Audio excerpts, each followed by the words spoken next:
This episode is brought to you by One World Empowered. Hey there, tired mama. Do you wish you could push a reset button on your energy? Like, do you want to keep up with those Energizer bunnies that are running around you all day? I know. I feel ya. Coffee can only do so much. Well, don't you worry. I've got you covered. Now just imagine a community of mamas who know the struggle and are working together to harness and reclaim their energy. We're talking about a true community of mamas who get it. Daily practices to jumpstart your days, accountability partners, group coaching calls to ground and recenter you throughout the 28 days. Does this sound like the exact dose of medicine you need in order to feel 100% again?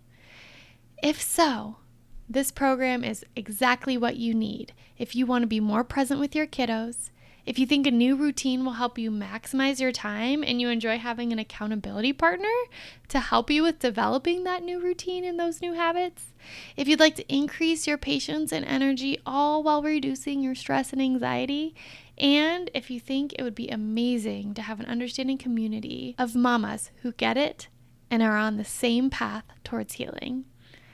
Mama, today is the day you choose you and level up. Come join our 28-day energetic reset for moms by visiting www.oneworldempowered.com/workwithme and click the Learn More option next to the Energetic Reset program, or just scroll down and click the link in my show notes below. I can't wait to meet you and witness you step into your full potential. See you there, Mama.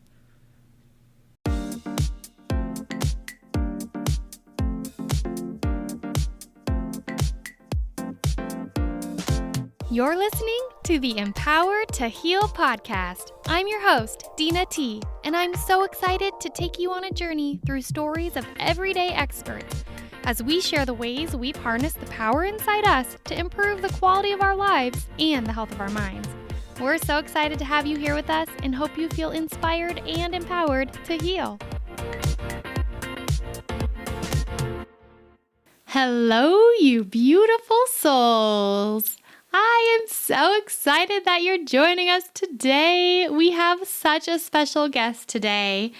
Last week on our episode 29, Rebecca shared her story of being a mama, navigating ending a toxic and abusive relationship while trying to meet the needs of her children and the needs of herself.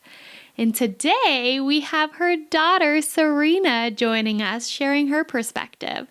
Cerynia is going to start us out by reading a letter that she wrote during her healing process. And then we're going to jump into conversation with her and her mama, Rebecca, to talk through her experiences of being in the middle of her parents' toxic and abusive relationship and the impact that that had on her mental health, and how the toxicity of that relationship became an abusive relationship for herself, between herself and her father. Now, Cerynia is being real with us today. She is sharing the reality of what this is like, and I want you guys to be aware that we're going to be talking about hard stuff. It is hard to hear when people are going through mental health crises, let alone hard to hear that from a child. We are going to be talking about Cerynia's experiences with navigating instances of self-harm, including cutting and restricting food and hurting herself in other ways. And we're going to be talking about suicidal ideations and her suicide attempts. Please be aware that this episode might be triggering for some, but it is an invaluable perspective from a child that I think the world needs to hear. In addition, I have added some music throughout this episode from the nonprofit organization called MyTuneIn. MyTuneIn.org is a nonprofit organization that is designed and dedicated to creating opportunities for self-expression for children in its community. MyTuneIn creates access and opportunities for young people to have the tools, resources, and platforms they need to express themselves. The song we're going to be playing for you today is from King of New York.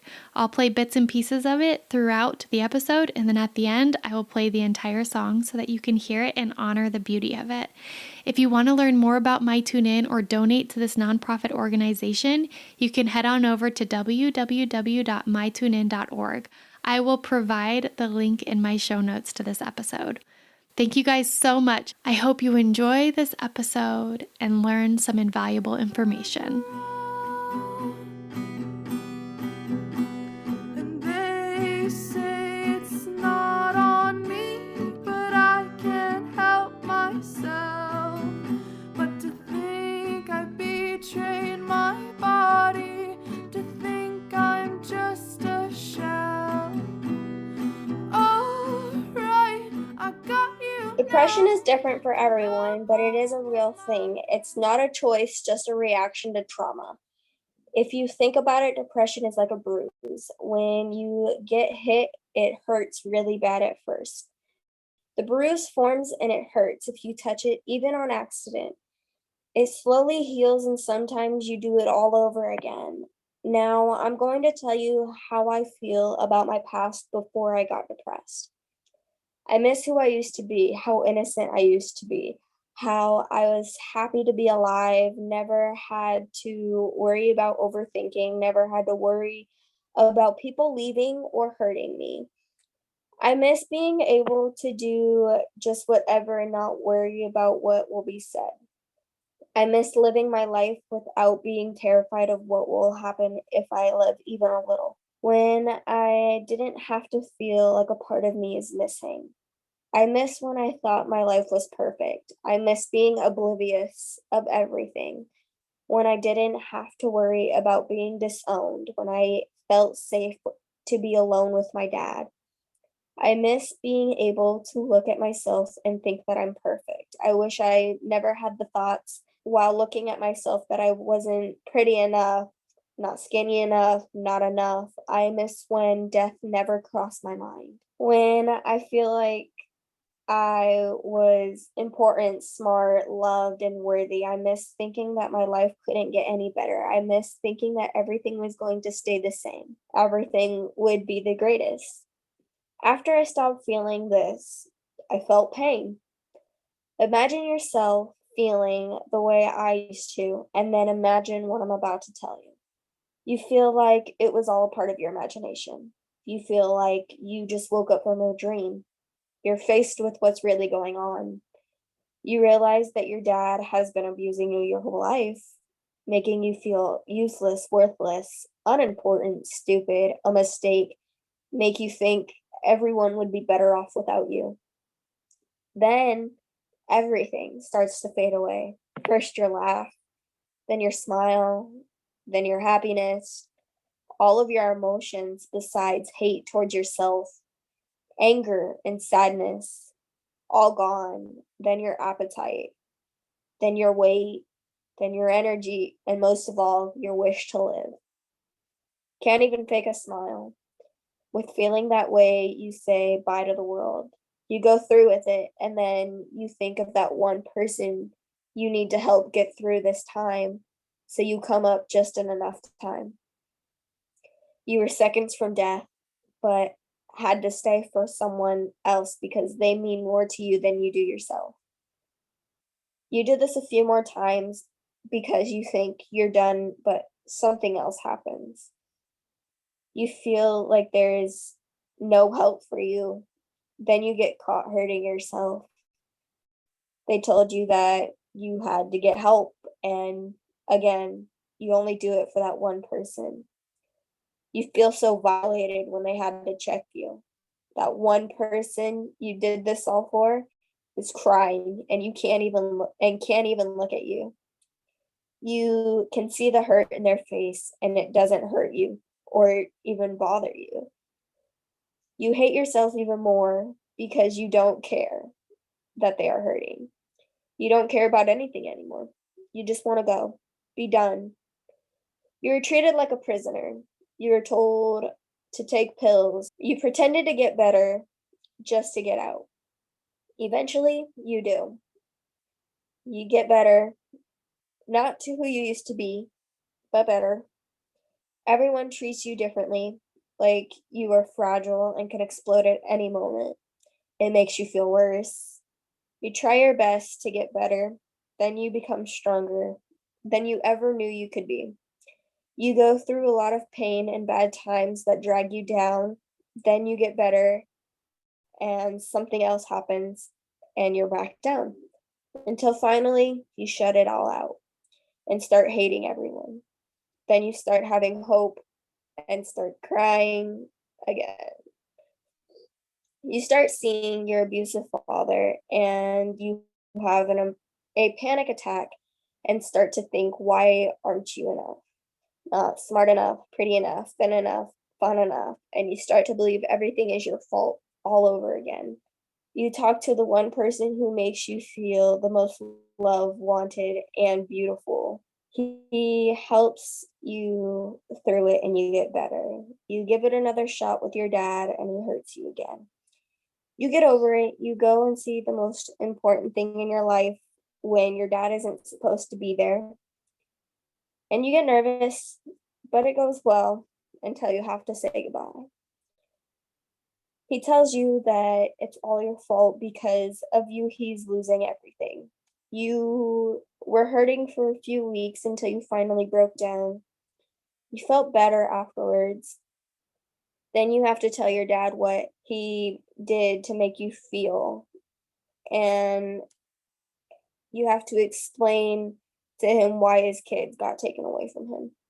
You are stressing really bad about that and school. You start to lose sleep and lose weight. You're terrified to do it because you know that if you do, he is going to tell your brothers and they're going to use it to hurt you. You're terrified that that entire side of the family will disown you. You didn't know if you did, you were going to lose a part of yourself. But you do it and you feel better that you got it off of your chest. But you were hurt because his apology meant nothing, because he doesn't even know what he's apologizing for. You have a really hard time for a couple of weeks, then spend one day with the one person you love, and everything disappears. The pain, the hurt, your depression, your anxiety, and nothing matters besides the way that they make you feel. You feel better and truly happy, then you start to worry about being hurt. You're so in love with this one person, you don't know if you would be okay if you lost them. Then you have to remind yourself that you are stronger than you think. Also, they love you too all the time. You do this for a couple of days, and now this is where I'm at right now. Wow, Cerynia. How did it feel sharing that with the world? I've read it so many times that it's kind of a reminder to prove to myself that I'm strong and I can get through anything if I just try. No truer words have ever been spoken. You can get through anything, and you've proved that you can get through anything. It's not always easy. Sometimes it hurts like hell, right? Yep. But you can do it. And you can do it with the right people by your side and with the right opportunities in front of you. The rainbow came after the rain. The birds have sung their songs.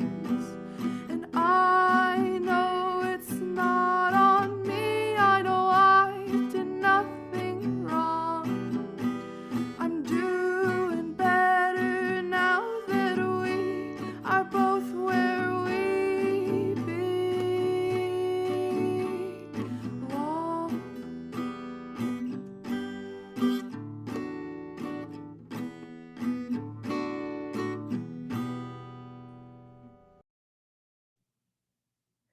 Hi there, Cerynia and Rebecca. Thank you both so much for joining us today on the Empower to Heal podcast. Hi. I am so excited. So this is our very first episode having multiple guests on at one time. And Rebecca was on the podcast episode that we just aired. And we thought it would be a really powerful experience to invite her daughter, Cerynia, on as well. So both Rebecca and Cerynia are joining us today. I am extremely excited, Cerynia, to get to learn from you because you offer a unique perspective on this podcast that I feel like can really provide balance and insight for the people who listen. So, Rebecca, you shared a little bit about your journey and your experiences going through some pretty traumatic, difficult times, and then supporting your children going through some really difficult, painful, traumatic times as well. And in that experience, you shared about your daughter's strength. And Cerynia, your mama just talks so highly of you and your bright mind and your ability to get through difficult stuff. And so I'm excited to learn a little bit from you today of what it was like as a child going through those experiences and how you kind of navigated that road and the road you're still on of healing. So, for us today, I think we can just kind of start at the very beginning. And I want to know, Cerynia, when did you first start experiencing or noticing that you were not feeling so great? Your emotions were off a bit. I would have to say I started feeling not necessarily myself around 6th grade. Mm-hmm. My father wasn't like the best role model or father, I should say. Mm-hmm. And so I used to think like so highly of him and used to think that he was so amazing and so perfect because he would take us out and let us go play games at like main event or something like that. But then I put two and two together. Like the only times we went and did that stuff is when he did something wrong. It seemed like it was his way of apologizing without actually saying the words. Like yelling at us for no reason or telling me to go find my real dad because I wasn't his kid. Like would try to like that was his way of trying to make me forget is the easiest way. Or the one time that he made me and my brothers lie to my mom about leaving my pit bull in the middle of the desert to die. Oh my goodness. Yeah. So like that was his way of making us forget or apologizing is the way that I felt. And I started to see through that and I eventually told my mom I didn't want to go anymore. And I stopped going for a while. And then I went back because he changed and he started acting better and he stopped saying hurtful things. Well, you initially went back because I talked to you about the relationship between me and my dad. Yeah. And I told you that the worst thing that I could ever want for one of my kids is for you not to open up your heart to forgiveness and try that relationship and miss out on something that I missed out on because I had that hatred in myself. Yeah, and that was like one of the things of why I went back is like if I were to have kids when I was older, I didn't want them to grow up not knowing their grandfather or not know where they came from like I did. That's a really powerful perspective for a young person to be able to think that far in the future and try to make decisions today that is going to impact your children one day. That's an amazing mindset to have, Cerynia. I've always been like that. Like I've always thought about the future. Like when I was younger, I always wanted to be in the medical field. Be with my mom, and she had a lot of health issues when I was younger. When she had her breast reduction, I was there to because my dad wasn't. So I was there to help re-bandage her, help her shower, help her get everything ready and make sure that she was okay and that she wasn't overdoing herself at 8 years old. When got her gallbladder removed, I was there flushing her tubes and getting all the blood out of her tubes and changing her tubes. Oh my gosh, you're so much stronger than I am. Just you saying that, I'm like, oh. Wow, Cerynia. It's always kind of been me and her. And when 8th grade hit is when it got really bad. It was a week before Thanksgiving of 2017. I came home and I was in a terrible mood and my mom just saw it in my face and she's like, "What's wrong?" And before I can even let out words, this was my breaking point and I broke down. And I told her, I was like, I'm done with him. I can't do it anymore. All he wants to do is talk bad about you and make me seem like a bad person for loving you and wants me to hate you even though he knows that I can't. And every time I try to tell him that or try to put my input in, he tells me I'm wrong or I'm dumb or I'm stupid because I don't see it. And she told me, she was like, well, then that's it. You won't see him anymore. So I didn't. And the week after that was Thanksgiving, and I went to Texas to see my uncle. But it was just me and my grandma and a few of my cousins, and I was away from my mom. I struggle with severe separation anxiety. Okay. Like, I have it so bad. What is that like for you? It kind of takes a toll because it just feels like I can't be by myself no matter how much I would want to. And it feels like something is missing. Like something that you need but you can't have. And I have it with a few other people other than my mom, but it's not as bad it is with my mom. It was like day 2 of being in Texas, and I was like, I need to go home. And we were there for a whole week, and I was just, I lost the ability to smile, to laugh, to even fake all of it, to enjoy time. I was so gone. And that's really compounded. So you're talking about the separation anxiety, but you're also talking about the reality that this is following a very emotionally abusive time period with your father and hitting a breaking point. And so that's like compounded together at this time where you're in Texas.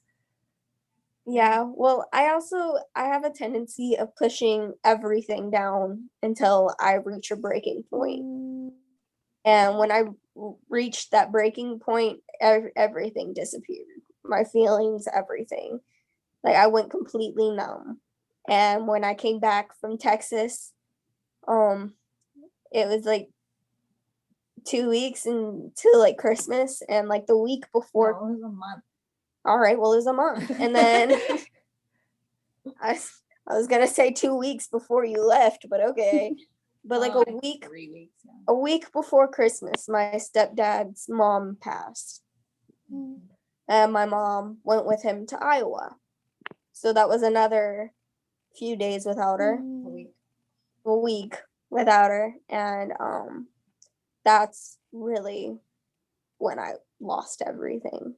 Yeah. And for us, I think at that point, because I was not familiar with emotional and mental health as much as I am now, obviously. And to be honest, I don't know if I even said this on my podcast, but I'll be 100% honest. I used to be one of those people that didn't really think depression was as real as it is. And I used to be one of those people that used to frown upon people that talked about committing suicide, because I'm like, oh, you just want the easy way out. You know, that was wholeheartedly the way I saw things, and not that it was right, but that was just, it was ignorance, honestly, and not knowing the severity of things. But especially with her, like, I had no clue about separation anxiety. I didn't know that even existed. I didn't think it was a thing. I just knew that she has clung to me since she was a baby. And I'm like, okay, we got to cut the milk cord. Like, you'll be fine. You know, boom, got to push you out the door kind of thing, you know? And I didn't have any idea that it was to the severity of what it was. And so when I had decided to leave, to go to Iowa to be there for her stepdad during this very rough time for him, I had my kids go and stay with my parents. And I'm like, she'll be safe. It's okay. They love her and she knows that, and they're going to be there, and grandpa's going to spoil her, and they're going to have Coke and Oreos every night before bed. Like, I thought it was going to be totally fine. I didn't think even twice that it was going to cause a problem. And I didn't notice it until we got back. So we got back Christmas Eve, and I noticed that my little girl was not there. anymore. Like mentally, she was not there. And we had already been fighting for over a month to get her into some kind of therapy, but we were unsuccessful because of the whole court issue and legality of it, So as a mom, not understanding what mental health can do to a person, I think was my biggest barrier at that point to really be there 100% for her and meet the needs that she needed at that point. I like what you just said, Rebecca, when you said not understanding what mental health meant for her in that time, not understanding what she was going through in the depths of it. I think that's something that all parents who have children who struggle with the health of their mind go through. And there comes a moment of realization of like, oh snap, like this is what's going on. What was that moment for you guys? Probably when I told her I was self-harming. Tell me a little bit more about that, Cerynia. Well, there's many reasons why people self-harm, and the reason that I did is because I was so numb, and I really didn't want to lose myself to a dark place. So the only way I thought I could feel emotion or feel anything other than numbness was to self-harm. And when you say self-harm, so that's like a word that I feel like is used pretty common in counseling and therapy and that type of stuff. But what does that mean for you? What does hurting yourself mean? Pretty much just putting my body at risk. Like, I used to cut. I used to never eat, like, ever. I didn't eat anything. When I got mad or frustrated with myself or anybody else, a way that I handled that anger, I was so fragile to like anger, and every little thing made me mad. And the only reason why I didn't hurt anybody was because I would hurt myself instead. So like, if I got mad, I would punch the floor so I didn't put a hole in the wall, or I'd punch myself in the leg and make myself have bruises. It was just a way of dealing with the anger and frustration with everybody else. Wow, Cerynia. And you were doing this in silence for a while. Like, you didn't let anybody in on this. Yeah, with my dad, I told my dad that, well, I told my mom when I was in 6th grade, when all of this like started happening, that I told her I wanted to crawl under a rock and die. Well, she had to tell my dad because they did share custody. And when he found out, he yelled at me and basically told me I was dumb, and that if I was going to say something like that, then I should probably go on with it and through it. Whoa. So you tell your dad how you're feeling and he's telling you, fine, kill yourself. Kind of, yeah. Holy smokes, Cerynia. So that's like you outreached for help and you needed to feel heard and understood in that moment. Tell me what you needed. What did you need people to tell you and do for you in that moment? People, I didn't need anything from people. What I needed from my father was something I knew I was never going to get. What I needed was to know that he loved me, that he was going to be there for me. Because as a child, it was never me. I had concerts, never went, but he took every day off to go and see my brothers play football. Never showed up to my concerts. And the one time that he did, he walked out right before my solo. And I had to watch him leave as I sung. Oh, Cerynia. All you wanted was your dad to see you and cherish you and love you, celebrate you. I tried so hard and I did everything that I could to be perfect.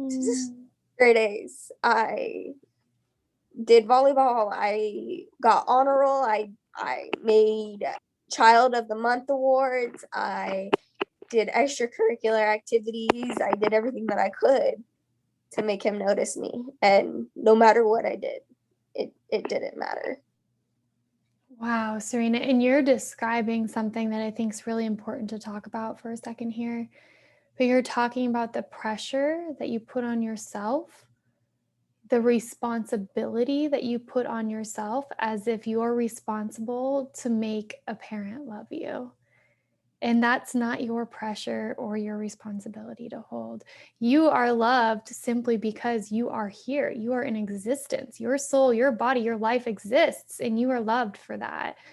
And to feel like you have to earn or do the things for somebody in order to get an ounce of that feeling of love, oh my gosh, that's just heart-wrenching for me to even hear as a parent, right? Because no way, Jose, like my baby is going to know he's loved no matter what, right? Like I don't care. I'm going to make sure he knows he's loved on good days and days that are bad days. Like he will be loved. And to hear that you had to fight and try and outshine other people in order to be noticed at such a young age, that does a number to your mind, to your self-esteem, to your sense of self-worth. Well, also when I was younger, my mom used to work nights all the time and work all the time, and it was just me and my brothers because my dad slept all day. So I took on the responsibility of every morning I would set out my younger brother's clothes to make sure he had matching clothes and his uniforms were clean. And I would do laundry for both me and my brothers, and I'd make sure that they ate dinner or ate lunch, and then I'd walk them home, make sure they did their homework, clean up the house, whatever needed to be cleaned, or at least tried, make sure I did my own homework. So you were parenting in essence. You were a little kid parenting your siblings, making sure that they have everything they need, and also trying to show up in a way where you can try and get what you need. So tell me a little bit, like this does a number to your sense of self-worth. And when I say that, I want everyone who's listening to hear and understand that every human at every phase of life needs to feel worthy and loved and cherished and special and honored every phase of life. And children especially need this as they are developing your mind and your own, especially like in the formative years of developing an identity, right? And personality. Those are years where it's so important to have that reassurance around you, that support system around you that pours in around recognizing you are worthy. You are worthy of love. You are worthy of happiness. You do not have to do anything to earn or deserve that.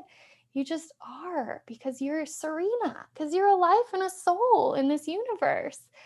And as a child, when you don't experience that, or you have compounding experiences that go against that, it can really rip you apart inside. And I know you described like everything came to a head.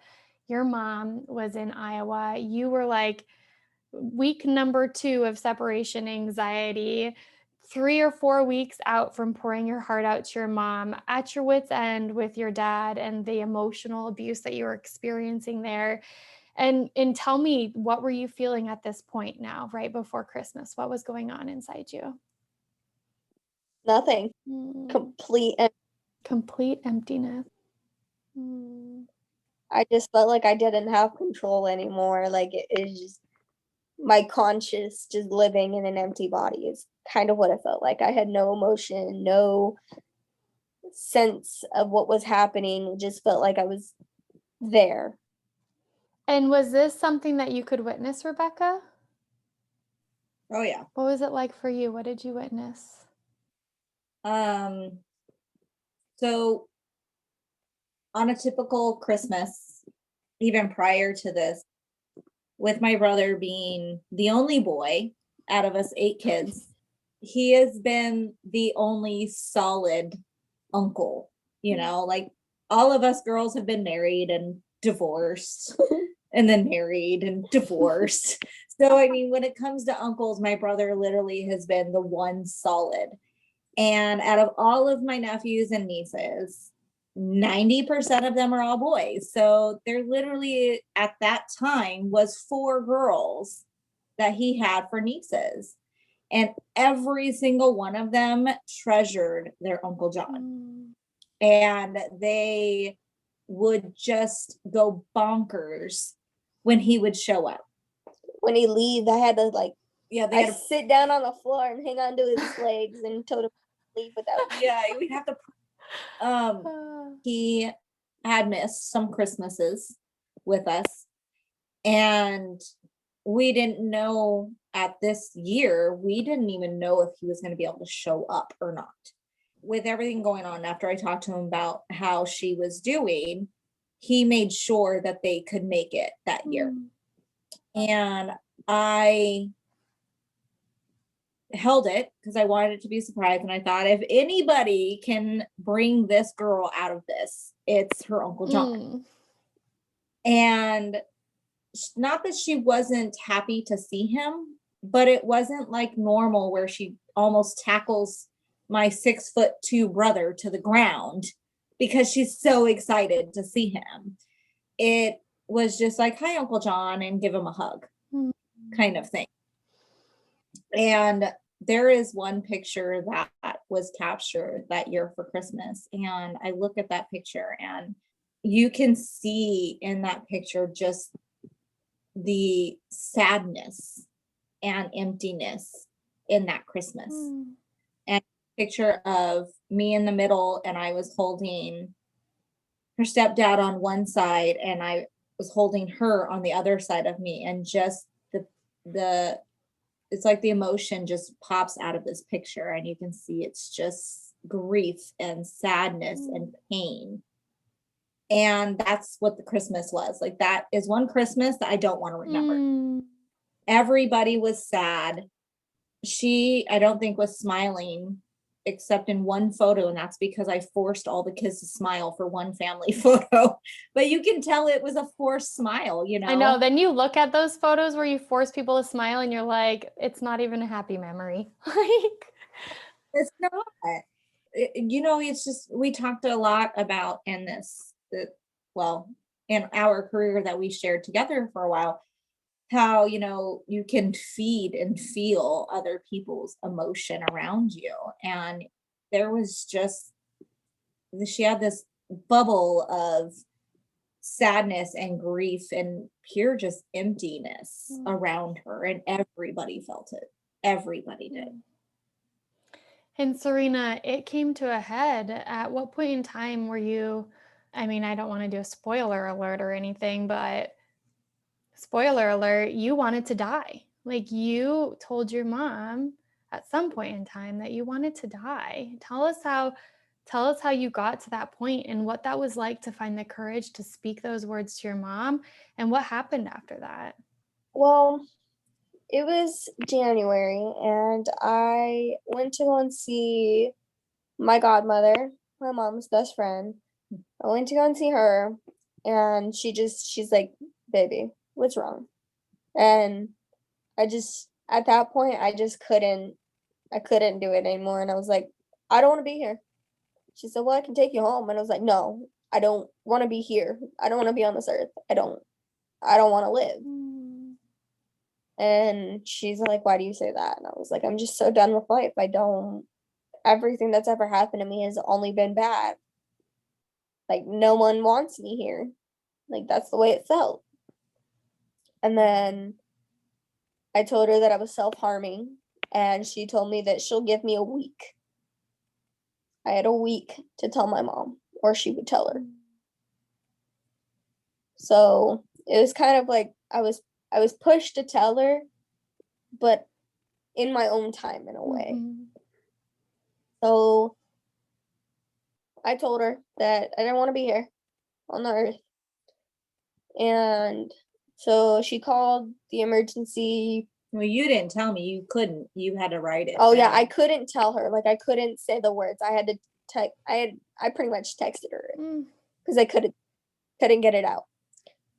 But she called like the hotline, and they came in and they asked me a bunch of questions, like if I ever wanted to hurt anybody else, or if I wanted to hurt myself, or if I just, like, things like that. And I said yes. And then they said, do you have any weapons in here that you could hurt yourself with? And I said yes. And they're like, can you give it to your mom? And I said yes. So I did. I gave it to her. And this was like a week before my birthday. A day. It was a day. Oh, yeah, it was 15. It was the day It before was your the birthday. day before my birthday. It was at like 2:00 in the morning on a Sunday. And how old were you about to turn? 14. 14. And then 2 days after one day after my birthday, my mom got full custody of me and my brothers. Well, let's back up. On that day that crisis came out, that's the night that I found out that she was actually self-harming. I did not know. Mm. She kept it to herself. It was wintertime, so she was in long sleeve shirts and pants. I had no clue. And I mean, at 13, you don't just pop in your girl's room. And so yeah, I had no clue that it was even that bad. And so that night I found out when they said, well, she agreed to give you the razor blades that she's using. And I'm like, what? Like, hold on. Can we back up a couple steps? So that's when I found out. You took me to the doctors, and then she made me fill out this paper about my mental health. And she didn't even look at the paper, but like the paper's like, on a scale of 1 to 10, how badly do you want to die? And I like 10 and 9 for like all of them. Mm. And so look at the paper. She's like, you need to take her into St. Luke's right now. Mm. Rebecca, hearing that information for the first time, hearing that your baby is hurting herself, hearing that she doesn't want to live, and being inundated with this like system of stress of calling crisis lines, everything just kind of blows up, like sound the alarms, right? What are you going through as a mama in that moment? Honestly, I think in that moment, it was just obviously I had emotion and I was sad.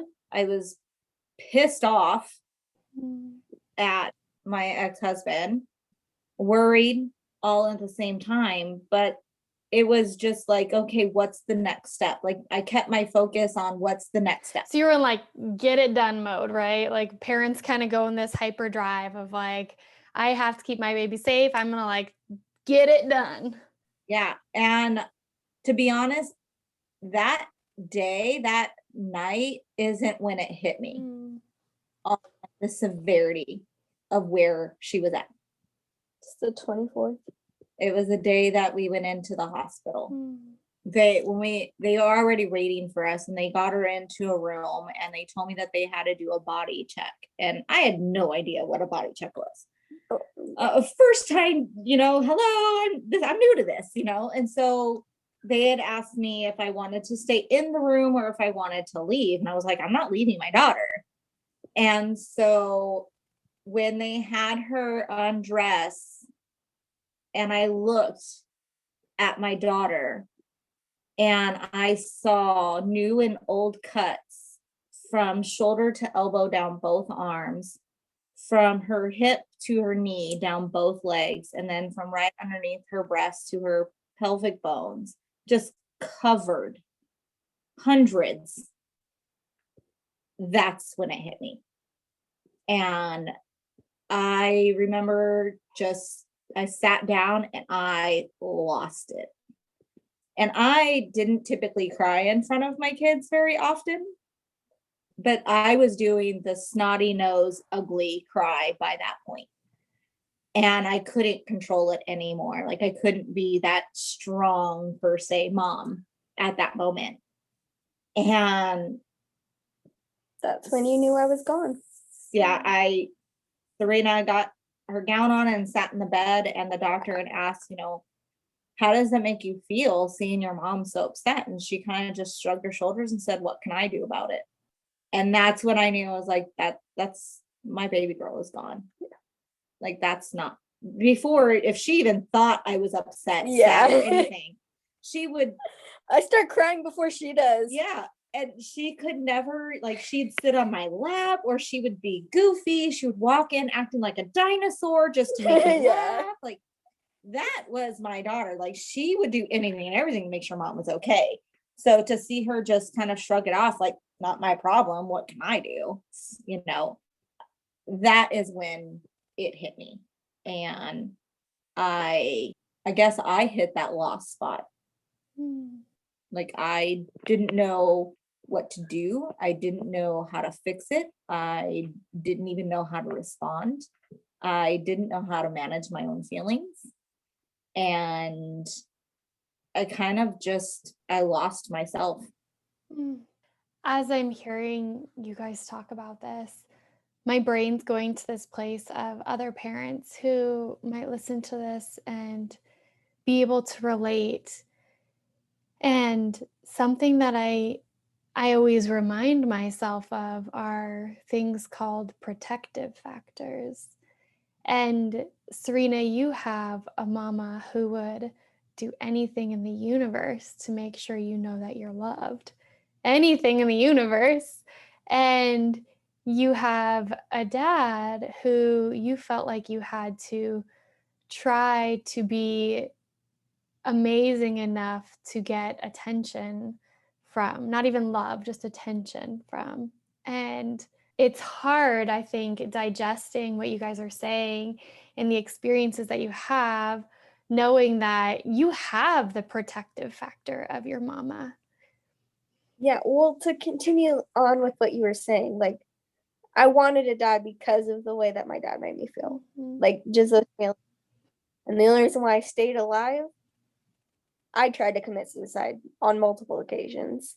And the only reason why I didn't completely go through with it was for her. Your mama. Yeah. She is your protective factor.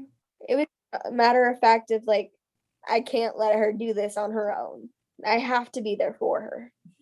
And it wasn't like for the fact like I need to stay alive for her. It was a matter of fact, I need to help her get through this. So you could think through what your mama needed in that moment and know I can't put her through that. Kind of, yeah, and I didn't want her to do it alone. Do what alone? Raising the two boys, dealing with my crazy dad, and there was a lot of stuff going on, and so like I didn't want her to be alone. And I hear you say that, and part of me is like, wow, Serena, you're a protector. Like you experienced how bad it was with your dad. And now you're in protection mode of others around you to not have to experience that. Like you took the brunt of it, you tried to get out of it, but then you said, no, I can't escape. I'm going to continue protecting, even though I'm taking the brunt of it. Like, is that right? That was the main reason why I stayed with my dad as long as I did. Mm. It's for the fact that I wanted to protect my brothers. Mm. I'd rather take the hit, take all of it, than him push it on to either one of them. Mm. My brothers don't get it. They don't understand. They never have. They don't see why I don't talk to my dad anymore. And they ask me why.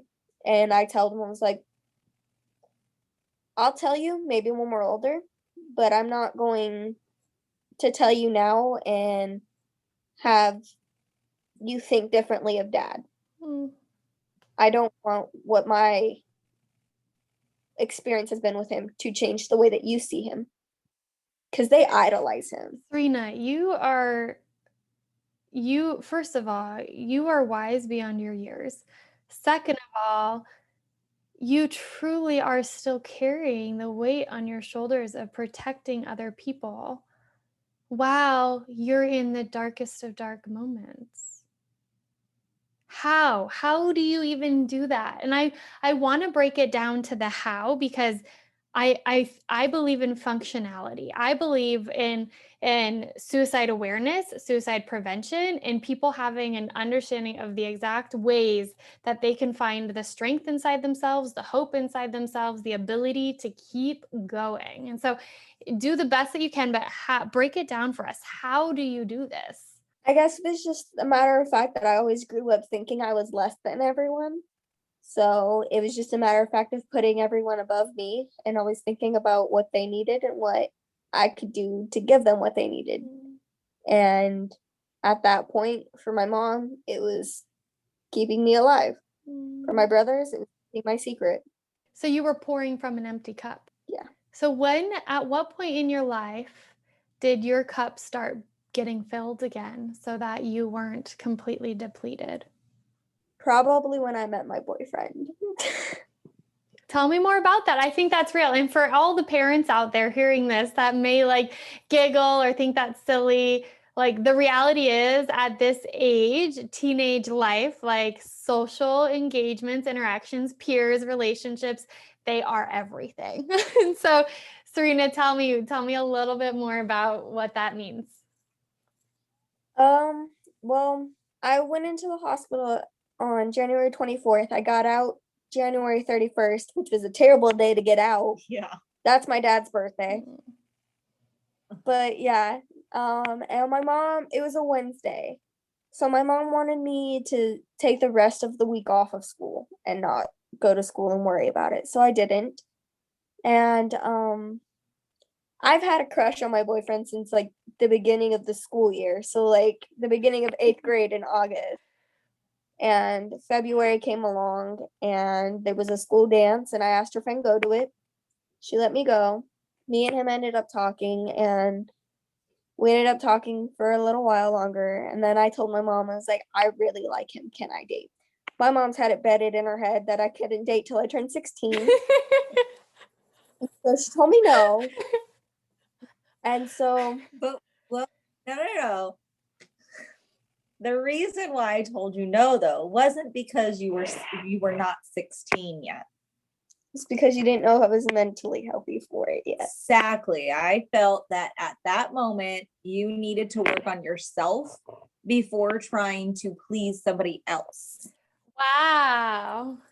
Yes. So you want her to be, okay, you need to find out who you are, you need to work on yourself, you need to heal before you can pour into someone else. That's a parent brain, right? And I'm right there with that brain, right? Like I see it and I feel it, but on a developing brain of a child, you can't create and figure out who you are as a teenager without the peers and the social experiences and the interactions to pour into that. Little did she know, he's the one who helped me figure out who I was. Yes, that's what happens when you're a teenager. But as a parent, we're like, no. I don't want any more risks. I don't want you putting yourself out on the line. Like, you don't need your heart broken on top of this right now. You don't need to be trying to please somebody else. I don't know what that's going to look like in your first relationship. You just need to stay alive, my dear. Like, that's the parent brain, right? Is going in protective mode 100%. Yes.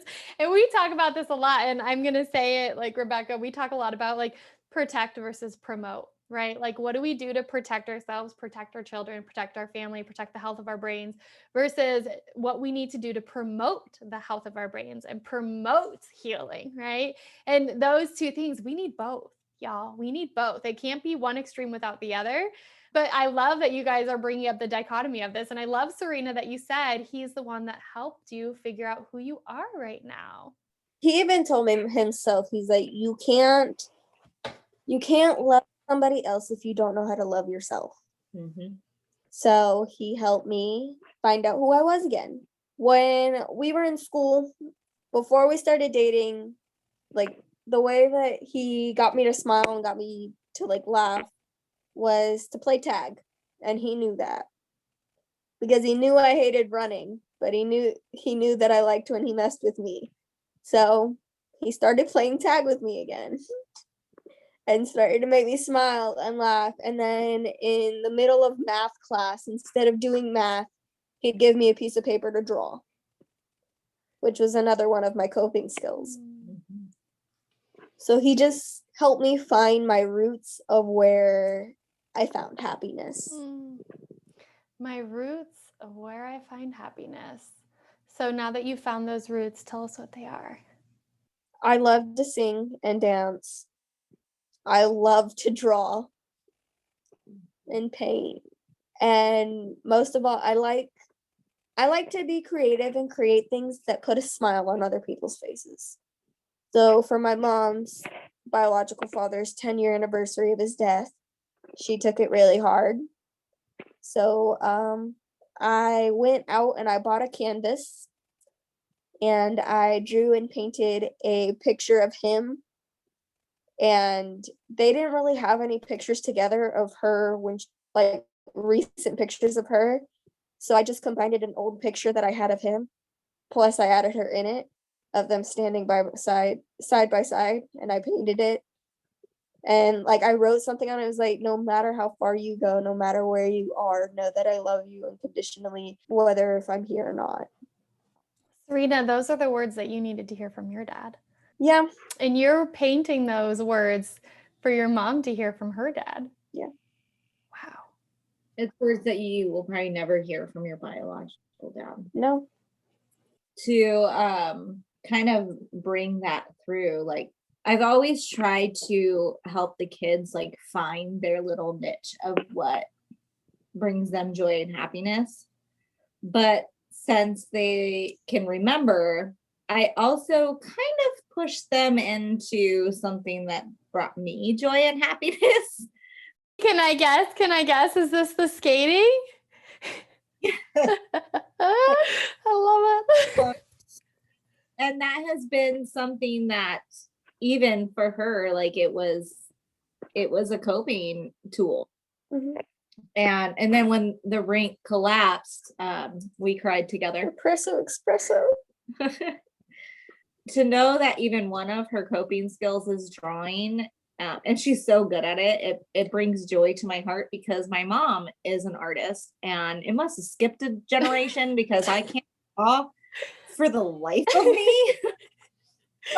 As a matter of fact, none of my siblings can draw, but a lot of my nephews, and she can draw. So I swear it skipped a generation. Recessive. So it's awesome that, she was able to hone in on those skills, and through the programs that she was in, it really helped not just her to understand, but me as a parent. It helped me to understand what coping tools and techniques and skills are, and be able to embrace them. You're bringing something up that I think is important to touch on, and I want everyone to hear this. Like, Cerynia, you went into St. Luke's, which in Arizona, that's an inpatient behavioral health hospital. That was your introduction into behavioral health psychiatric services. At that point in time, you are put on medication management. Like, so you start psychiatric medications to treat your depression and suicidal ideations. You're given a kind of case manager there who's supposed to help figure out getting you in outpatient services, which means when you leave St. Luke's, you get assigned to a clinic where you get a case manager attached. And that case manager is supposed to assess and evaluate what type of services would be beneficial or important to support you through your healing journey. And at that point in time, Cerynia, you got connected to a counselor and you got connected to the Meet Me Where I Am program. And then a psychiatrist, an outpatient psychiatrist, right? Yeah. I was in group therapy and then individual therapy, and then eventually a little bit longer down the line, I got into Meet Me Where I'm At started a month after you got out of the hospital. It took a little while to get it going. Oh, well then, yeah. Mm-hmm. And so out of all those services, Rebecca, something that you shared that I want to highlight is those services taught you what the things are that help you feel better are, right? So coping skills is just a system word to describe doing things that make you feel better, right? Being able to engage in an activity or a mindset, or seek and interact with a situation, an environment, whatever it is, that can affect and change your mood, your emotion for the better. And doing that ongoing can help you through your healing journey. Correct. And the reason why I'm kind of highlighting this is because I think it's extremely important for people to hear that the credit for your healing journey goes to you and your family in taking action and doing the things that bring you happiness, that express your emotions, like art and drawing, things that move your body and help you feel different, like skating and laughing and going to a school dance, right? Those were the things that were healing for you. The credit does not go to the therapist. The credit does not go to the Meet Me Where I Am program or the hospital or the medication. Even though all of those played a role in the journey, the thing that was healing for you were the action steps of what you did in your everyday life to make your body feel different, for you to see life differently. Yeah. Yeah. And on that, like, just a quick tidbit is, as a mom that has gone through this with not just Serena, but my boys too, on different levels, really having to allow myself to step back for a moment and accept wisdom and a different perspective of certain things from somebody else is humbling. And it can be hard sometimes, because as parents, we're like, no, we know what's best for our kid, and this is how we want to raise our child, and this is our beliefs. And I'm just as one of those parents. And I was I am a very strict parent. Serena's nodding her head with wide eyes. Let me go on my first date with my boyfriend until we hit 2 years. Anyway, so I understand these things about myself, and there are certain things in my life that no matter what somebody else's perspective on a professional level, like, I had my things that I was not going to waver on. However, learning about how coping skills work for the benefit, and how those coping skills are going to look different for each of my children, I had to really look on certain things that most of us parents, we take away as a punishment. Mm. My boys love their video games. And most parents, if they don't do what they're supposed to do, they're like, fine, no video games. And I started that at first, like, telling my oldest, you know what, you want to be a jerk to me and not talk to me? Fine. How about you just can't play a video game, or you can't watch your TV, and I take those things. And when I started to learn about how coping skills work, and recognizing that video games was a coping skill for him. So instead of taking it completely away, you might be able to limit their time, but you don't take it completely away. You allow them to have that time to gather themselves, cope with whatever feeling that they're feeling, so that they can be at a calm place to even have a discussion, have a conversation. And so I think that's just as important for any of these parents that are listening and trying to learn from this, is recognizing what are those coping skills for your children, no matter what it may look like, even if it's a walk around the block. Take a moment and maybe even ask them, hey, would you like me to go for a walk with you? And they may not. Serena shakes her head. Serena wanted that time alone, and that's okay. But finding, as a parent, what does that look like for your child, and how can you embrace it, is the best thing that you can do to help them better themselves. That is so well said. I wish I could do like a standing ovation of an applause.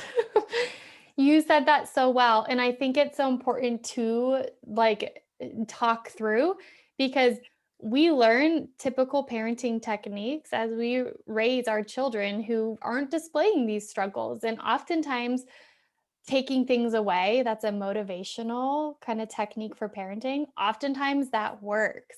But when you have a child who's already going through difficulties with mood, right? And so Serena, that's you.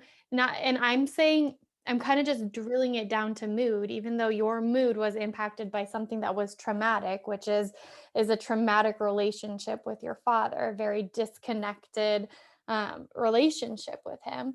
But it trickled down to mood, and you being able to manage the swings in your mood in a way that was safe for you. And so, especially when we're talking about children who struggle with motivation, who do experience depression, who experience anger outbursts, whose moods are all up and down. So kids, and that means these are kids who often lie in the realm of having behavioral health needs, or the health of their brain is compromised for a moment in time. Those children do not need the basis or the foundation of parenting techniques to be about motivation, because it's not that you don't want to feel better. It's not that you want to act the way you're acting. You want it. You want it more than anything in the world. You want it to be better, right? You don't want this BS happening anymore, right? You did everything in your power to try and change it until you threw your hands up and said, screw it, I can't, right? And Yeah. it's not about motivation at that point. It's truly not. It's about foundational, and Cerynia, you said this earlier, happiness, relationships in our life. Without foundational relationships that feed and give us what we need, which we're not always going to get from one individual, meaning you, mama, like Rebecca, you poured that in, but that's not going to fill all her cup, right?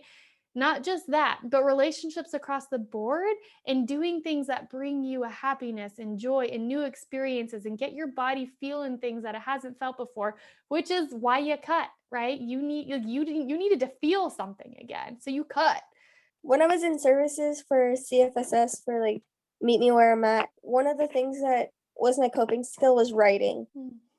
And my aunt, her boyfriend at the time, he worked at Facebook on like the report area, and like he was talking to my aunt, and he just didn't understand how people could be so depressed that they want to kill themselves and stuff like that. And so like he doesn't think that depression was all that real, and like it could get to that certain point. And so she told me that she accidentally told him my story, and so she apologized, but that gave me an idea of what to write. And so I ended up writing a letter about depression and what it was like and my experience. And so like I put it in perspective. I like told them, I was like, think of this, and then this is how it was. And so like I gave them perspectives and an image to put in their head for it. But one of the things that I said that people commented on and thought that was a good like example is depression is like a bruise. Once you get it, it doesn't just go away. It's there for a while, and if you hit it on accident, it hurts. And it's painful, and it can just get bigger. It can get bigger, or it can just dial down and then grow back. It's something that doesn't just change. Wow. Dang. Is there any parting words of wisdom or information that you want to share with folks before we say goodbye? Don't be afraid to ask for help, because you never know what could happen in the future. You could be a $1 million person who saves lives, or do something better in life like I plan to do. Darn right. Thank you so much, Cerynia and Rebecca, for joining us today and sharing your story and having the courage to be so vulnerable and putting that out for the world to hear. Yeah. Thank you for having us. Thank you. Thank you so much for tuning in today. I hope you are feeling inspired and empowered in your own healing journey. I know that many of you listening might be reflecting on your own stories that you may feel called to share. If so, please reach out to me at dinat@empowertoheal.com. That's DENAT@empower2heal.com. Or drop me a message through my Instagram handle at empower2heal. I would love to connect with you and learn about your journeys so that we can hopefully continue to spread these powerful life lessons on empowering ourselves to heal. My contacts will also be linked in the show notes below so that you can easily find me. We are so eager to start a movement in showcasing the many ways we can heal. And you can be part of this movement too by capturing images and tagging them #empower2heal on Instagram. We look forward to seeing all the ways that you are empowered to heal. I love you, beautiful souls, and thank you so much.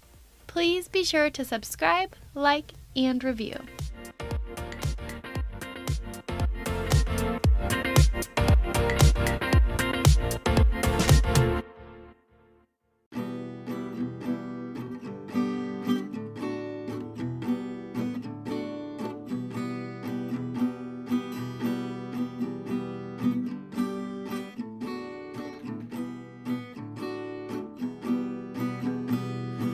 Alright, you got me now.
one damn thing.